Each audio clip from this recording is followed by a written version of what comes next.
Madame, Monsieur, bienvenue. La commission spéciale de la Chambre des députés chargée des consultations sur la réforme de la Constitution de 1987 amendée entame ses consultations auprès de la société civile. La présidence se dit prête à dialoguer avec les magistrats, greffiers et huissiers en grève depuis plusieurs jours pour réclamer de meilleures conditions de travail, selon son porte-parole Lucien Jura. L'exécutif appelle les opposants au budget de 2017-2018 à respecter les droits des citoyens qui ne participent pas à leur mouvement de protestation, notamment les écoliers. Le directeur général de l'ONA, convoqué dans 8 jours avec son ministre de tutelle par la Commission Affaires sociales et travail du Sénat pour venir s'expliquer sur le cas des entreprises qui ne versent pas leurs cotisations prélevées du salaire de leurs employés. La direction de l'enseignement supérieur et de la recherche scientifique invite professeurs d'université et chercheurs à concourir et publier autour du thème « L'éducation et le développement durable ». Restez branchés pour le développement de ce journal. Nous sommes de retour pour le développement de ce journal. Les membres de la commission spéciale de la Chambre des députés chargée des consultations sur la réforme de la Constitution de 1987 amendée ont organisé mardi à Pétionville leur première rencontre avec les représentants de différents secteurs du pays sur ce dossier. Les acteurs disposent jusqu'au mois de décembre 2017 pour soumettre leurs recommandations au commissaire qui appelle à la collaboration de tous pour permettre l'aboutissement de ce processus. Compte rendu, Mario Sylvain et David Mercieuse. Cette initiative est la première d'une série engagée par les commissaires chargés des consultations sur la réforme constitutionnelle envisagée par la Chambre basse. À cette rencontre, les participants ont reçu chacun un document contenant les failles relevées par les parlementaires au niveau de la Constitution de 1987 amendée. Avant la fin de l'année, ils sont invités à réagir et à acheminer leur point de vue au commissaire. Jeudi à son journée spéciale, c'est journée côté commission spéciale sur amendement Constitution de Chambre des députés, commencer un dialogue national avec différents secteurs dans le pays. Il y a une façon pour nous prendre 10 ans, pour nous consulter, pour nous connaître qui j'ai eu question amendement.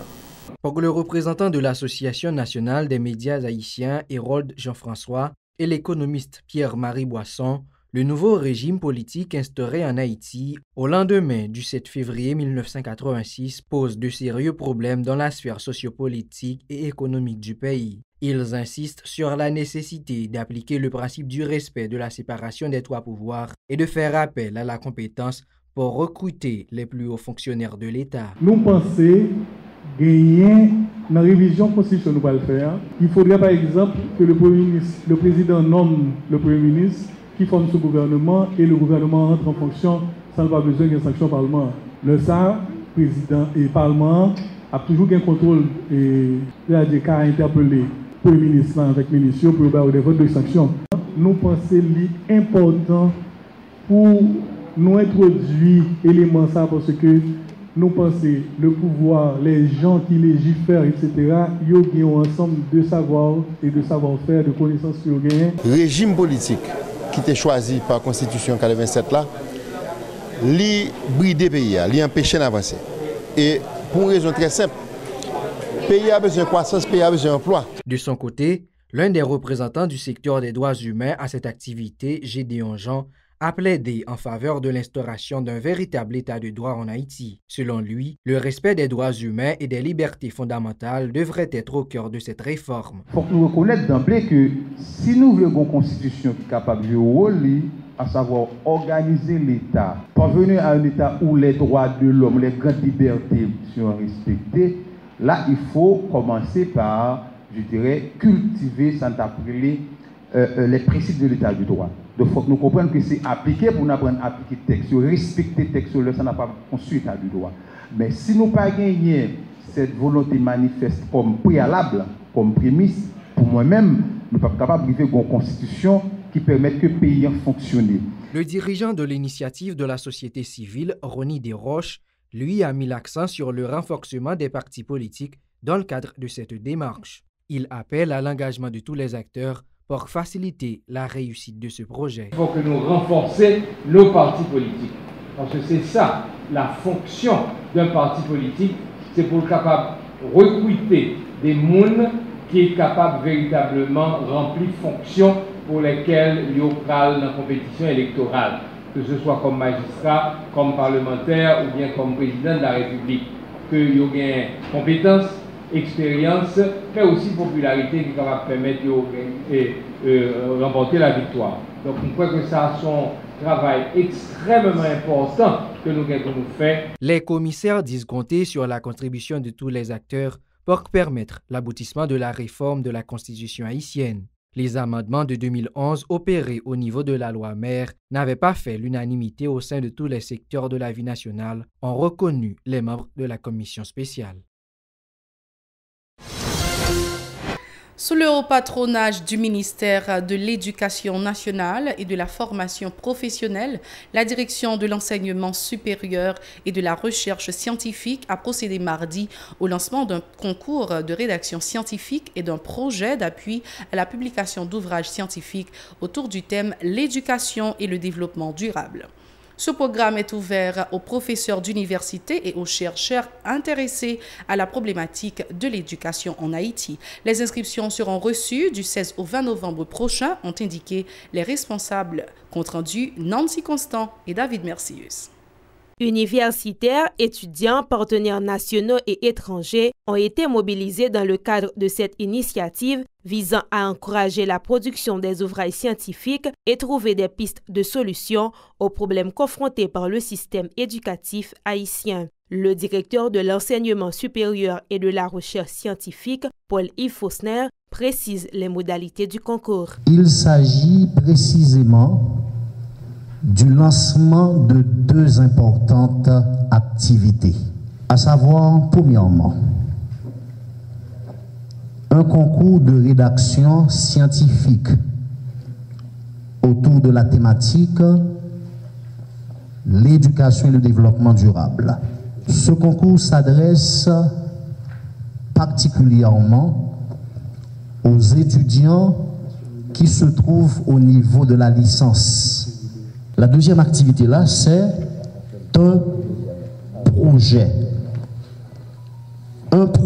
de subvention à la publication. Publication de quoi? D'ouvrages scientifiques.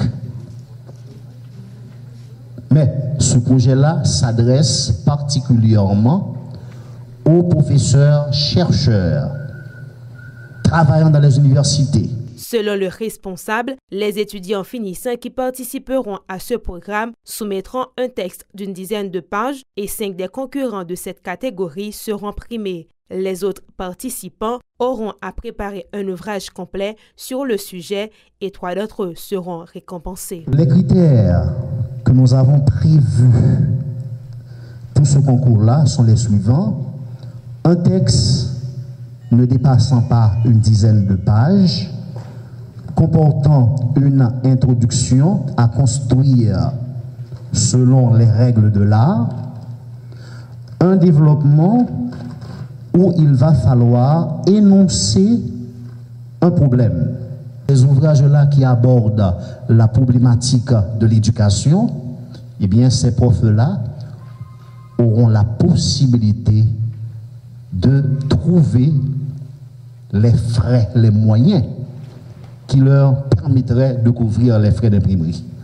Le directeur général du ministère de l'Éducation nationale, Méniol Jeune, a salué cette initiative, estimant qu'elle facilitera la vulgarisation de nouvelles connaissances dans le pays. Le projet d'appui à la production d'ouvrages scientifiques doit, d'une part, encourager, entre autres, la promotion de la recherche et la diffusion d'ouvrages scientifiques et le renouvellement des savoirs dans certains domaines, politique, société, économie, culture, développement, éducation en particulier. De son côté, le représentant de l'UNESCO en Haïti, Paul Gomis, déclare que le renforcement du secteur scientifique constitue un vrai challenge pour le pays. Il faut réhabiliter l'enseignement des sciences en Haïti. C'est un grand défi auquel on est confronté. Si on ne réhabilite pas l'enseignement des sciences, tout ce qu'on fera nous posera problème. La biologie, la chimie, la physique, ajouter à ça les mathématiques. On ne peut pas avoir de techniciens solides. Combien on a des problèmes avec nos électriciens, nos mécaniciens. Donc pour moi, c'est vraiment le début du problème. Et cela ne s'arrêtera pas. Comment l'enseignement supérieur est le niveau le plus élevé. Il faut commencer au niveau secondaire et peut-être après descendre au niveau fondamental. Les organisateurs ont promis des ordinateurs et un montant de 100 à 1000 $ américains aux étudiants lauréats de ce concours, tandis que 350 000 gourdes sont réservées comme prime aux autres gagnants. Et pour terminer, le ministre des Affaires sociales et du Travail, Stéphanie Auguste, est attendu mardi prochain au Parlement en vue de s'expliquer sur le dossier relatif aux avantages sociaux à accorder aux ouvriers assurés à l'Office national d'assurance vieillesse, ONA. Le président de la commission Affaires sociales du Sénat, Antonio Cherami, qui en a fait l'annonce, a indiqué que la titulaire du MAST sera accompagnée du DG de l'ONA, Chisnel Pierre. Le parlementaire a fustigé le comportement de M. Pierre, qui refuse de lui montrer la liste des patrons qui n'ont pas versé leurs cotisations pour leurs employés. Écoutons ces propos recueillis par Edlène Vernal et Francineus. Dans la bataille que nous avons menée, non seulement pour ouvriers, nous avons découvert un ensemble de patrons qui touchaient ONA sur ouvriers, mais qui n'ont pas déclaré le ONA. Et il y en a le travail que nous avons fait avec le ministre à l'époque, nous avons demandé au directeur ONA pour lui envoyer document ça pour nous. Et nous chita nous pas jamais joué un document ça. Parallèlement, il y a un autre dossier qui vient joindre nous. Moi-même, je voulais chita avec le directeur d'abord pour m'assurer que lui-même tout lui fournit une explication d'abord sur le dossier ça parce que je pense que la population a besoin qu'on ait qui genre dossier ça yo même yo parti. Par exemple des prêts qui baillent dans ONA que nous pensons faut que nous ayons plus d'explications sur eux, de quantité de machines qui achetées dans crédit 50, nous pensons faut que la population ait un rapport sur eux, faut que nous connaissons. Et nous connaissons tous des codes que on a placés dans une série d'institutions. Puis l'argent qui a sorti dans la caisse l'ONA qui pourra jouer dans une série de gens. Et les gens, c'est des gens qui ont fait prêt à 3%. Je ne peux pas inviter le vin dans le Sénat. Si je t'ai invité le vin dans le Sénat, je t'ai passé par le ministère des Affaires sociales. Mais étant donné que c'est travail de contrôle, moi, je peux le faire. Je t'ai droit débarquer, je ne peux pas dire. Je t'ai droit aller sans me dire. Mais par respect pour l'institution, je t'ai écrit pour me dire que je suis venu. Mais c'est dommage. Il dit que les papes qui recevoir nous aujourd'hui parce que c'est hier le jeune lettre là débarquer dans ONA là aujourd'hui c'est peut-être il va venir paraître tant comme des cadeaux et on va chercher l'autre bagaille affrontement moi même pas fait démarche moi pas me placer dans cadre ni affrontement ni bataille politique mais je pense que c'est dans cadre bataille sociale que moi même engagé depuis le rentré dans le Parlement. Autre dossier, des dizaines de manifestants ont pour une énième fois gagné les rues de la capitale, toujours dans l'objectif d'exiger le retrait du budget 2017-2018. Cette manifestation qui a débuté à Carrefour-Péan s'est terminée sans incident au Champ de Mars.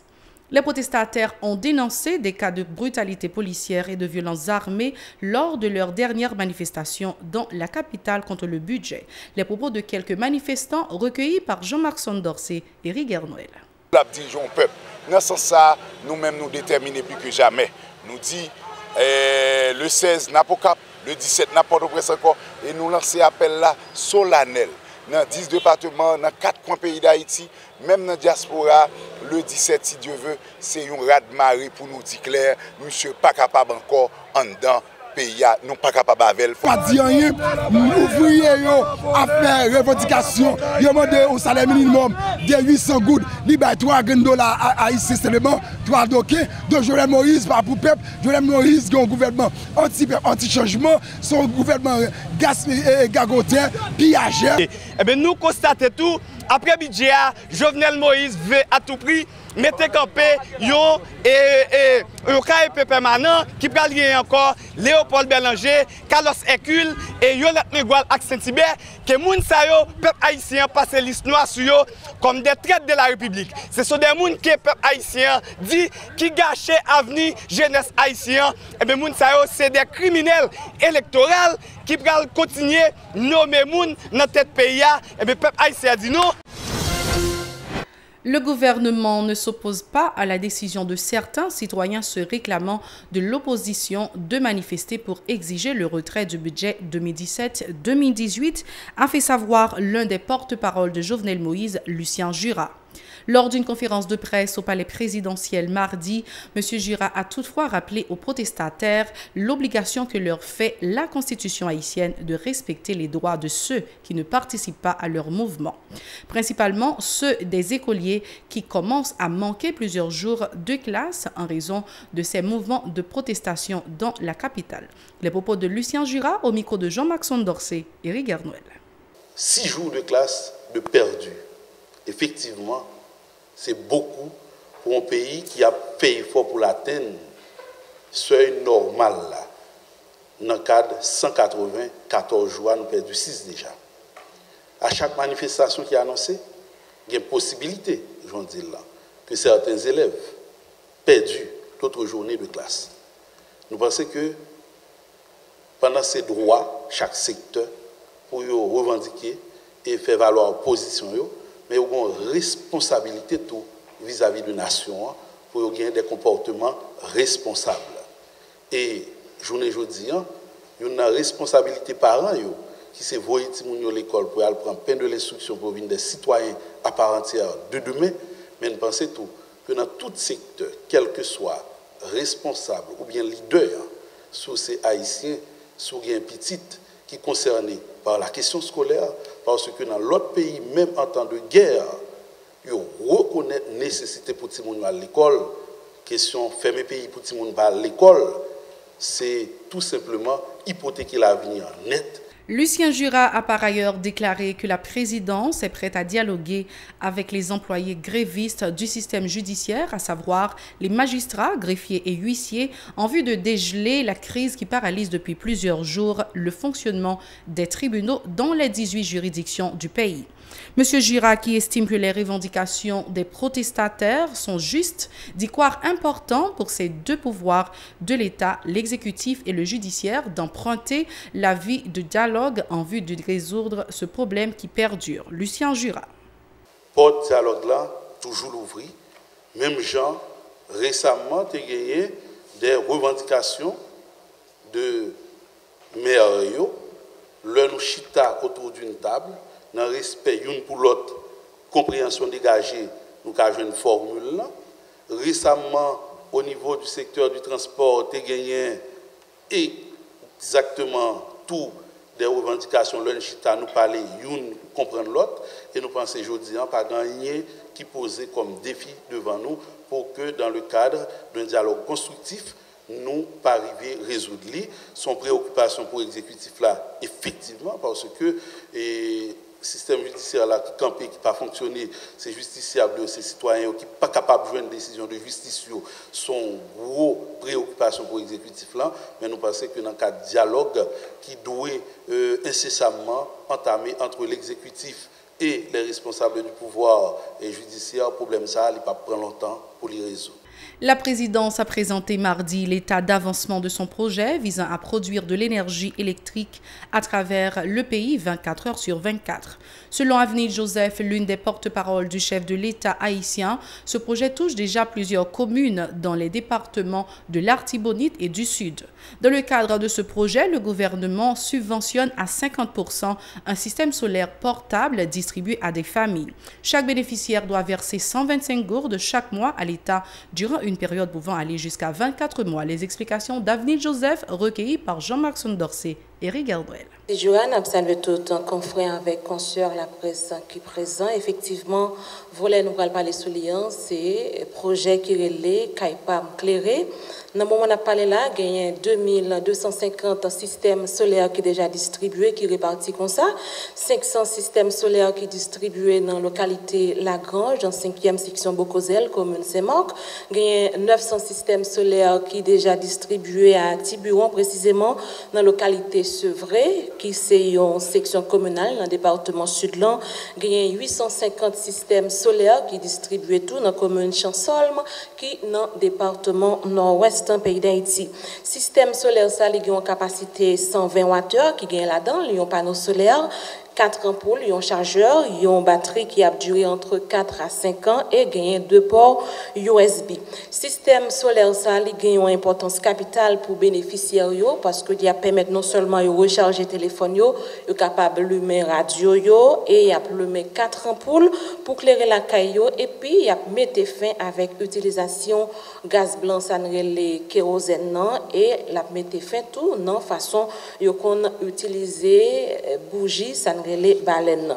Système éclairage là, l'important pile pour communauté qui a vivent dans zone qui reculée, l'on parle de zone qui reculée, monde qui a vivent en dehors ou bien en provinciaux, non seulement la permettre élève l'école yo capable étudier leçon yo le ça ou pas besoin à l'utiliser lampe tête grida pour yo faire devoir yo ou bien pour yo étudier mais grâce avec système éclairage ça y a capable non seulement dormir dans lumière et y a capable gentil charger téléphone charger laptop yo tout. L'État haïtien lui-même les subventionné à 50% l'argent système solaire ça yo coûté et bénéficiaires yo a gagné pour yo verser chaque mois 125 gouttes sur une période d'entre 17 et 24 mois. C'est toujours un plaisir pour la Télé Pacifique de vous informer. Merci d'avoir été des nôtres. Restez branchés à la télé pour le reste de la programmation. Au revoir.